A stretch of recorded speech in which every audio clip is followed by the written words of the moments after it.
বিসমিল্লাহির রহমানির রহিম। রব্বি ইশরাহ লি সাদরি ওয়া ইয়াসসির লি আমরি ওয়াহলুল উকদাতাম মিন লিসানি ইয়াফকাহু কওলি। আজকে আমি যে ভিডিওটা করছি সেটা মূলত মানি ম্যানেজমেন্টের উপরে।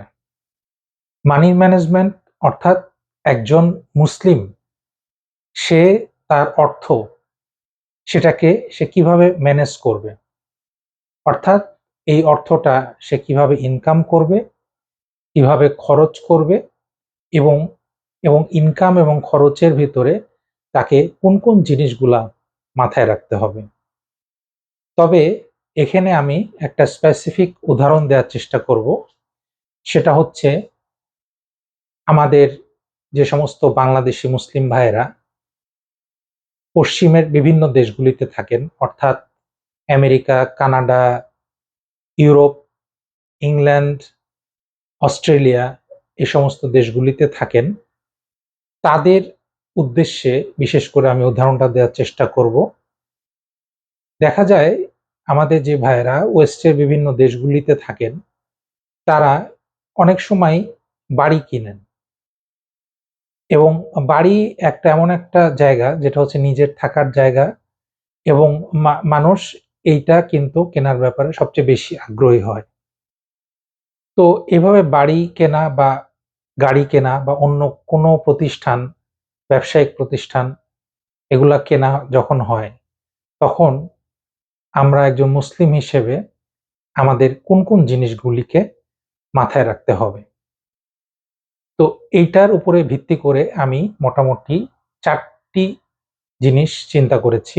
এই ৪টি জিনিস আমাদেরকে মাথায় রাখতে হবে, এবং এটা যারা বাড়ি কেনার চিন্তা করছেন বা বাড়ি কিনেছেন বা বাড়ি কেনার পরে তার লোন পরিশোধ করছেন, যে অবস্থায় আছেন, আশা করি এটা তার জন্য উপকৃত হবে। তো একজন মানুষ যখন, বিশেষ করে পশ্চিমে বা এটা বাংলাদেশেও হতে পারে, যখন বাড়ি কিনেন তখন কি কি জিনিস তাকে মাথায় রাখতে হবে একজন মুসলমান হিসেবে? সবচেয়ে প্রথমে আমাদেরকে মাথায় রাখতে হবে আমাদের ইনকাম, যেটা আমরা টাকাটা আমরা ইনকাম করতেছি, সে আয়টা আমাদের হালাল কিনা। আমরা যারা পশ্চিমে আছি তাদের ভিতরে অনেকে আছে যারা বিভিন্ন সুদী ব্যাংকে জব করেন। যেহেতু সুদ হারাম এবং সুদ যে দেবে, যে নেবে, যে সুদের চুক্তিপত্র তৈরি করবে, যে সাক্ষী থাকবে, সকলেই এই হারামের ভিতরে লিপ্ত। সুতরাং এই যে সুদী ব্যাংক বা সুদী কোনো প্রতিষ্ঠান, সেখানে কিন্তু জব করা এটা হারাম, এবং এই ব্যাপারে সকল আলেম ওলামা মোটামুটি একমত। সুতরাং আমাদের এই জিনিসটা প্রথম চিন্তা করতে হবে যে আমার ইনকামটা হালাল কিনা। বা অনেকে দেখা যায় যে হালাল বিজনেস করতেছেন ঠিকই, কিন্তু তার ভিতরে অনেক হারাম উপাদান ঢুকে আছে। যেমন একজনের হয়তো দোকান আছে, সেখানে পশ্চিমে দেখা যায় যে তারা দোকানে লটারি বিক্রি করে। লটারি যেহেতু জুয়া, এটা কিন্তু হারাম। আবার কেউ যদি মদ বিক্রি করে বা মদের কেনাবেচা করে, মদ সার্ভ করে, সেটাও কিন্তু হারাম। তেমনি ভাবে আমাদের প্রত্যেকটা জিনিসের ক্ষেত্রে আমাদের চিন্তা করতে হবে আমি যে টাকাটা ইনকাম করতেছি এটা আমাদের হালাল ইনকাম করতেছি না হারাম ইনকাম করতেছি। যেমন আমরা একটা রেস্টুরেন্টে ঢুকেই আমরা কিন্তু খেতে পারি না, আমাদেরকে চিন্তা করতে হয় যে আমরা এটা কি, এই রেস্টুরেন্টে কি হালাল খাবার সার্ভ করা হচ্ছে না হারাম খাবার সার্ভ করা হচ্ছে।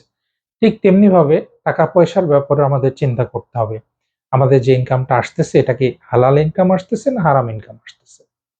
এখন এখানে প্রশ্ন আসতে পারে যে ভাই আমি তো অলরেডি ব্যাংকে জব করতেছি, তাহলে এই ক্ষেত্রে আমি কি করতে পারি? আপনি যদি ব্যাংকে জব করেন এবং আপনি যখন জানতে পারলেন যে এই জবটা, এখানে সুদের লেনদেন হচ্ছে, তখন আপনাকে বুঝতে হবে যে এই জবটা আমার আর করা ঠিক না, এটা আমার জন্য হালাল হবে না। সেই ক্ষেত্রে আপনাকে চেষ্টা করতে হবে এই জবটাকে চেঞ্জ করে কোনো একটা হালাল জব খুঁজে নেওয়ার জন্য। যদিও আপনার সেখানে ইনকাম কম হতে পারে, কিন্তু সেখানে ইনশাল্লাহ আপনি একটা হালাল ইনকামের কারণে আপনার ইনকামে বারাকা আসবে। ২ নম্বর পয়েন্ট হচ্ছে, অনেক মানুষ আমরা আছি যারা ইনকাম আমরা হয়তো ঠিকই হালাল ইনকাম করতেছি, কিন্তু এই ইনকামের উপরে আমাদের যে অর্থ, আমাদের যে বিত্ত, তার উপরে আমরা কিন্তু সঠিকভাবে যাকাত দিচ্ছি না। এই যাকাত যদি আমরা না দেই, তাহলে কিন্তু আমাদের এই অর্থটা হালাল হবে না। এবং যাকাতটা আমাদের আল্লাহ তাআলা নির্দেশিত এবং আল্লাহর রাসূল যেভাবে বলে গেছেন, সেই নির্ধারিত পরিমাণ যাকাতই আমাদেরকে দিতে হবে। আমরা একটা লামসাম পরিমাণ যাকাত দিয়ে দিলাম, তাতে কিন্তু হবে না। কারণ এই যাকাতে আছে গরিব মানুষের হক। আমরা কারোর হক নষ্ট করতে পারি না। অতএব আমাদের সঠিকভাবে এই যাকাতটা হিসাব করে আমাদেরকে দিতে হবে। এর কোনো বিকল্প নেই। এবং এই যাকাত যদি আমরা না দেই, আমাদের ইনকাম হালাল হবে না। সেক্ষেত্রে আমরা ২ টা জিনিস দেখলাম, হালাল ইনকাম এবং যাকাত সঠিকভাবে দিয়ে ইনকামটাকে হালাল করা। এটা আমাদের প্রত্যেকের জন্য প্রযোজ্য। আমরা যারাই বিভিন্ন জব করতেছি, আমরা যারাই সাধারণ জীবনযাপন করতেছি এবং আমাদের যাদেরই এমন টাকা পয়সা আছে যাকাতযোগ্য, তাদেরকে এটা সবার ক্ষেত্রে এটা প্রযোজ্য। এরপরে আসতেছি যে বাড়ি কেনা। দেখা যায় যে আমাদের বিভিন্ন আ ভাইয়েরা পশ্চিমে তারা বাড়ি কিনতেছেন। কেউ একটা বাড়ি কিনতেছেন, কেউ একাধিক বাড়ি কিনতেছেন। কিন্তু বাড়ি কেনার ভিতরে আমাদেরকে দেখা উচিত যে আমরা যে বাড়িটা কিনতেছি কিভাবে কিনতেছি। কারণ পশ্চিমে যেভাবে বাড়ি কেনা হয় সেখানে মর্টগেজ এর মাধ্যমে বাড়িটা কেনা হয়। অর্থাৎ এখানে লোন নেয়া হয় এবং লোনটা হচ্ছে সুদি লোন। এই লোনটা সুদের মাধ্যমে পরিশোধ করতে হয়। যেহেতু সুদ হারাম এবং আল্লাহ তাআলা বলছেন যে আল্লাহ এবং আল্লাহ রসুলের পক্ষ থেকে যুদ্ধ ঘোষণা করেছেন। সুতরাং এটা আল্লাহর কাছে অনেক বড় একটা অপছন্দনীয়, ভীষণ একটা অপছন্দনীয় একটা হারাম। অনেক হারাম আছে, যেমন মদ খাওয়া হারাম, শূকরের মাংস খাওয়া হারাম। কিন্তু আল্লাহ তাআলা কিন্তু বলেন নাই যে আমি যুদ্ধ ঘোষণা করতেছি। কিন্তু সুদের ব্যাপারে আল্লাহ তাআলা বলছেন যে আমি যুদ্ধ ঘোষণা করছি। তাহলে বুঝতে হবে যে সুদটা কতখানি আল্লাহর কাছে অপছন্দনীয়। সুতরাং আমরা যখন এভাবে মর্টগেজে যখন বাড়ি কিনতেছি, তখন আমাদের ১০ বার চিন্তা করা উচিত যে আল্লাহ তাআলার নির্দেশনা কি এ ব্যাপারে। তাহলে মর্টগেজে যদি আমরা বাড়ি না কিনতে পারি, সেক্ষেত্রে আমাদের বিকল্প কি? বিকল্প হচ্ছে যে অনেক ভাই আছেন যাদের কাছে সেই পরিমাণ অর্থ আছে যে তারা চাইলে টাকা জমায়, তারা এককালীন টাকা দিয়ে তারা কিন্তু বাড়ি কিনতে পারে। যদি এটা কেনা সম্ভব হয়, এটা তার জন্য বেস্ট। যদি কেনা সম্ভব না হয়, তাহলে তাদেরকে দেখতে হবে যে হালাল ভাবে কোনো ঋণ নেয়া যায় কিনা। সেটা তাদের খুঁজে বের করতে হবে যে হালাল কোনো ঋণের সোর্স আছে কিনা, যেখান থেকে আমরা হালাল ভাবে ঋণ নিয়ে আমরা ঋণ পরিশোধ করতে পারি সুদ ছাড়া। আর ৩ নম্বর অপশন হচ্ছে, যদি এটার কোনোটাই সম্ভব না হয়, তাহলে একজন মুসলমানের উচিত হবে সুদে বাড়ি না কিনে বরং ভাড়া বাড়িতে থাকা ভালো। কারণ আমি একজন মুসলিম, আমার পরিচয় হচ্ছে, সবচেয়ে বড় পরিচয় হচ্ছে যে আমাকে আল্লাহর কাছে ফিরে যেতে হবে। সুতরাং আল্লাহর কাছে আমাকে জবাবদিহি করতে হবে। সুতরাং আমি কোনোভাবেই এই হারামের ভিতরে জড়িত হব না। তাহলে ৩ টা পয়েন্ট গেল। এখন সর্বশেষ যে পয়েন্ট সেটা হচ্ছে ঋণ। যারা বাড়ি কিনে ফেলেছেন অলরেডি, যারা মর্টগেজে টাকা দিচ্ছেন প্রতি মাসে, মাসে, এই পশ্চিমে যারা বাড়ি কিনেন তারা সাধারণত দেখা যায় যে অনেক লম্বা সময় ধরে মর্টগেজ পরিশোধ করেন। এই ঋণটা পরিশোধ করেন।